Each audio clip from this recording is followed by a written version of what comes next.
नमस्कार मेरे प्यारे मित्रों, कैसे हैं आप सभी। एक बार फिर से हिमाचल प्रदेश डिस्ट्रिक्ट कुल्लू निरमंड तहसील के अंदर आने वाला खूबसूरत गांव सुनैर, यहां से मैं आपका बहुत बहुत स्वागत करती हूं। अपने मायके आई हूं तो मैं जा रही हूं श्रीनगर। ओहो, वो वाले श्रीनगर नहीं जा रही हूँ, जम्मू कश्मीर वाले, हिमाचल के अंदर हमारे गांव के अंदर भी एक छोटा सा श्रीनगर है। तो चलिए आपको बताते हैं।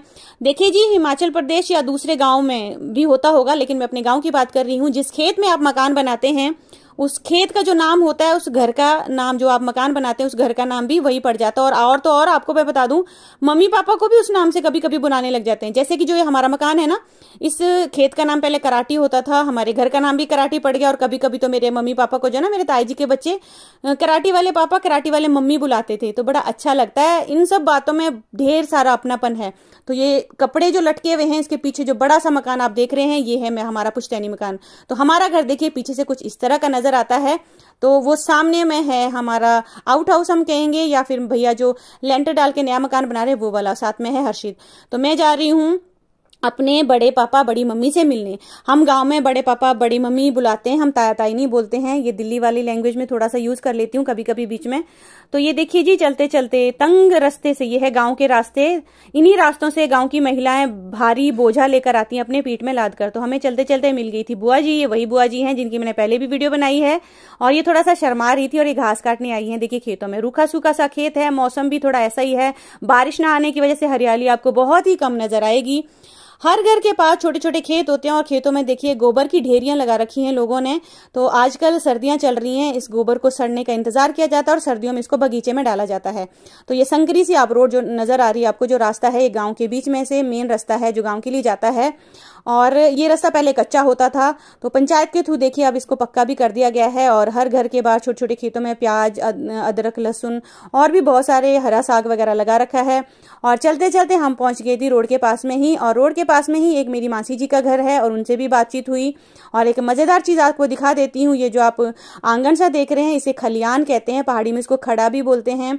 तो पुराने टाइम में इसी तरह के आंगन हुआ करते थे। इन्हें गाय को बांधने के लिए, अनाज को सुखाने के लिए यूज किया जाता था। आज भी आपको ऐसी चीजें हमारे गांव में मिलेंगी। तो घर के साथ में देखिए इस तरह से लकड़ी का ढेरी लगा, इसको खड़ा कहते हैं। आपकी भाषा में क्या कहते हैं बताइएगा जरूर। तो ये सर्दियों के लिए जो है लकड़ियां इकट्ठी की जाती हैं। तो फाइनली हम पहुंच गए हैं रोड में, करते हैं गाड़ी का इंतजार। तब तक मैं आपको अपने प्यारे से गांव का खूबसूरत सा व्यू दिखा देती हूँ। तो ऊपर वाला गांव है पुजारली और साथ वाला ये मेरा गांव है सुनैर। तो पुजारली में जो है हमारा प्राइमरी स्कूल था, जहां से हम सब भाई बहनों ने 5th तक की जो कक्षाएं हैं पास की हैं। मैंने भी यहीं से 5वीं पास की है अपनी। और गाड़ी आ गई है, अब हम चले। मेरे बड़े पापा का जो घर है वहां तक देखिए गाड़ी जाती है, उसके बाद आगे रोड नहीं है। तो संकरी सी ये रोड है, यहाँ पे पास देखिए बहुत कम है, ये लिंक रोड है। लेकिन यहाँ पे भी बस जाती है, एक बस सुबह जाती है, एक बस शाम को जाती है। आपको मैंने पहले भी एक वीडियो में बस दिखाई थी, इसी में स्टार्टिंग में दिखाई है। ओ सामने देखिए वो खूबसूरत से जो मकान है, मेरे बड़े पापा का मकान है। और वो रासुनैर, यहीं से मैं आई हूँ नीचे। तो रोड में तो पता ही नहीं चला, बाय कार जो है पता ही नहीं चला, लेकिन पैदल पैदल बहुत समय लगता है। तो गाड़ी देखिए यहीं तक आती है, रोड भी यहीं तक है, यहाँ से आगे नहीं है। ये थोड़ा पर्सनल रोड बना रखा है लोगों ने अपने घर तक के लिए, गाड़ी लाने के लिए। तो मेरे बड़े पापा के लिए घर तक का जो रास्ता है वो कुछ इस तरह से है। पहले ये सारे रास्ते गांव के जो है कच्चे कच्चे हुआ करते थे। जैसे जैसे डेवलपमेंट होने लगी, गांव के रास्ते भी पक्के होते गए, मकान पक्के बनते गए। और मकान के साथ साथ मैं हमेशा चाहूंगी रिश्ते भी उसी तरह के पक्के होते रहें। तो चलते चलते देखिए मैं खूबसूरत से गांव यानी श्रीनगर पहुंच गई हूं। तो आपको लग रहा होगा कि जम्मू कश्मीर वाला श्रीनगर नहीं है, ये श्रीनगर है हमारे गांव के पास में ही। एक जमीन लेकर मेरे बड़े पापा जी ने घर बनाया है, ये श्रीनगर उस घर का नाम है। तो हम इनको भी कहते हैं श्रीनगर वाले पापा, श्रीनगर वाले मम्मी। मैं तो नहीं बुलाती हूँ, लेकिन हमारे जो मेरी जनरेशन के जो छोटे वाले जो बच्चे हैं वो बुलाते हैं। देखिए गाँव में हम शूज खोलकर अंदर जाते हैं। ये बात मैं इसलिए कह रही हूँ क्योंकि सिटीज में जो है शूज के साथ ही लोग अंदर घुस जाते हैं, लेकिन गांव में ऐसा नहीं होता, क्योंकि घर को जो है मंदिर की तरह माना जाता है। और ये है जी मेरी बड़ी मम्मी जी, जो कि सब्जी काट रहे थे। इनको थोड़ा सा सरप्राइज मिला और ये थोड़ा शौक रह गए मेरे आने से, क्योंकि इनको पता ही नहीं था कि मैं आने वाली हूँ। और ये है मेरे प्यारे बड़े पापा जी। इनसे मिलने की जितनी ज़्यादा मुझे खुशी थी उतना ही ज़्यादा मुझे रोना आ गया। इनको देख के ही मुझे अपने पापा जी की बहुत याद आती है, इतनी याद आती है कि मैं इस वक्त वॉइस ओवर करते भी रो पड़ रही हूँ। और घर इनका थोड़ा हमारे गांव से थोड़ा सा बाहर है, ये यहाँ पे अकेले रह रहे हैं आजकल। इनके पास अगर मैं आपको बता दूं लगभग 20 लोगों का परिवार है, लेकिन आज ये बेचारे 2 की 2 हैं। क्यों हैं वो भी मैं आपको बताऊंगी। मैक्सिमम लोग इस परिवार से मेरे बड़े पापा के पैर से नौकरी में हैं, तो सब लोग अपने काम पे गए हैं। बहुएं भी इवन इनकी नौकरी करती हैं, और एक छोटी बहू है वो जॉब करती है, उनका अपना बिजनेस है। भैया नौकरी करते हैं, कुछ बिजनेस वाले हैं। और एक और बात मैं आपको बता दूं कि मेरे बड़े पापा की एज 85 है, टचवुड, और बड़ी मम्मी की 80 के आसपास है, और इनके परपोते भी हो चुके हैं। ये सोने की सीढ़ी चढ़ेंगे, भगवान ना करे इनको कभी कुछ हो, लेकिन जब हो तो सोने की सीढ़ी चढ़ के जाएंगे, ऐसा मेरी दुआ है। और इनकी जो बेटियां हैं उनके भी आगे जो बेटियों के जो बच्चे हैं उनके भी बच्चे हो चुके हैं। तो देर तक हम बैठे, और ऐसा कभी हो नहीं सकता कि मैं इनसे अपने घर वालों से मिलूं और मेरे पापा मम्मी की हम बातें ना करें, याद करके रोएं ना। तो ये तो हो ही नहीं सकता। ये तो मेरे पापा मम्मी के साथ नाइंसाफी होगी कि हम उनको भूल गए।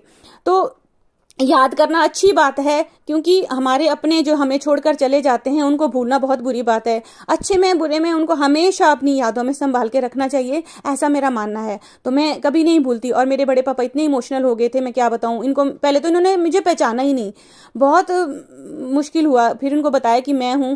इनकी आंखों की रोशनी भी बहुत कम हो चुकी है। एक समय था कि ये रामायण और गीता पढ़ते रहते थे बैठ के। इतने शांत स्वभाव और इतने अच्छी नेचर के बड़े पापा बड़ी मम्मी हैं मेरे, मैं क्या ही बताऊं। बड़े बुजुर्ग देखिए घर की शान होते हैं, घर पे बैठे रहें देखने में भी बहुत अच्छे लगते हैं। और ये तो ऐसे बुजुर्ग हैं कि ये पूरा काम करते हैं। मेरे बड़ी मम्मी ने, मेरे बड़े पापा ने बहुत मेहनत की है, बहुत संघर्ष किया है जीवन में।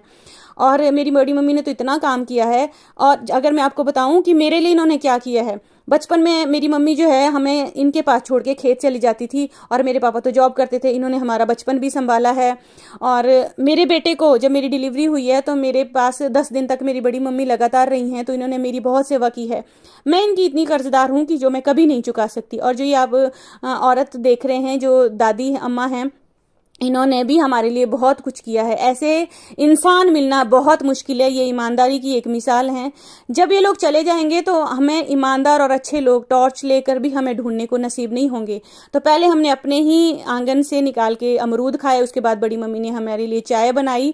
और काफी समय के बातचीत करने के बाद देखिए भाभी जी और आर्यन भी आ चुके थे, क्योंकि ये लोग ना खेत गए थे। बड़े पापा बड़ी मम्मी के घर के पास ही एक खेत है, ये लोग वहां गए थे।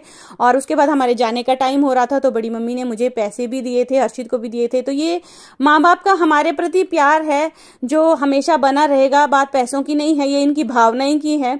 तो भावनाएं ऐसी हों, ये मैं हमेशा दुआ करूंगी सभी माँ बाप सभी बच्चों के लिए।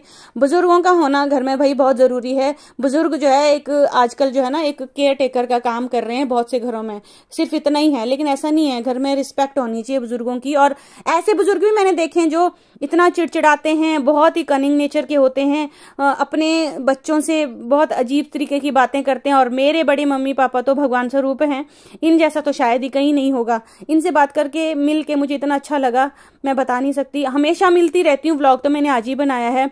और यहाँ हमारे जाने का टाइम हो रहा था, लेकिन आने का मन नहीं कर रहा था।